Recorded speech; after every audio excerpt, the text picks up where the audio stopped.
This is To Stand with Palestine by Palestinian-American professor Karam Dana. This is published by Columbia University Press.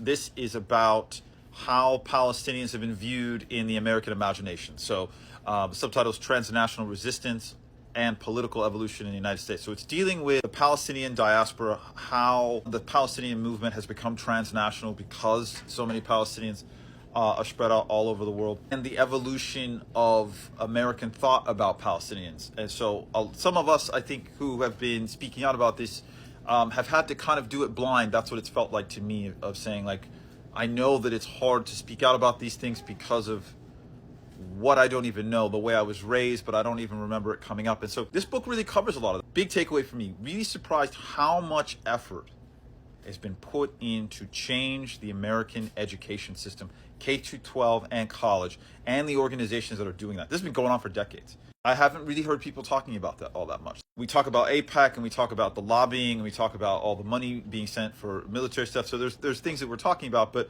how much energy, how much money has been put into making sure that Palestinians and their cause are basically erased from history books for the last several decades. It was really, really surprising. There's a lot of words in here that you're going to hear that I think are really, really important.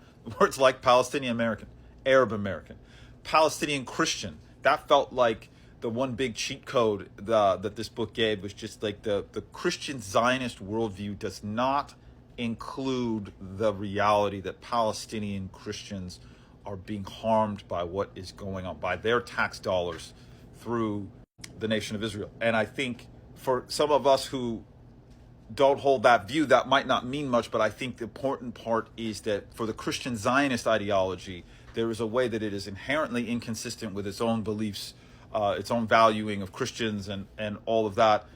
And there's a reason why you do not hear the words Palestinian Christian, because that worldview seems to not be able to compute that there are any. And there are other things in the book, there's so much in this book, so much great history. I think the best way to look at this is this really is kind of a history of how the United States views Palestinian people. And I think that's something that we really, really obviously need to examine because of our influence and because of our tax dollars and because we are the ones that are funding what is happening right now. I thought this book was just insanely timely, really well done. And for someone like me who wants to read about this stuff and wants to talk about it, it was a perfect fit for me as a reader, and really, really enjoyed it.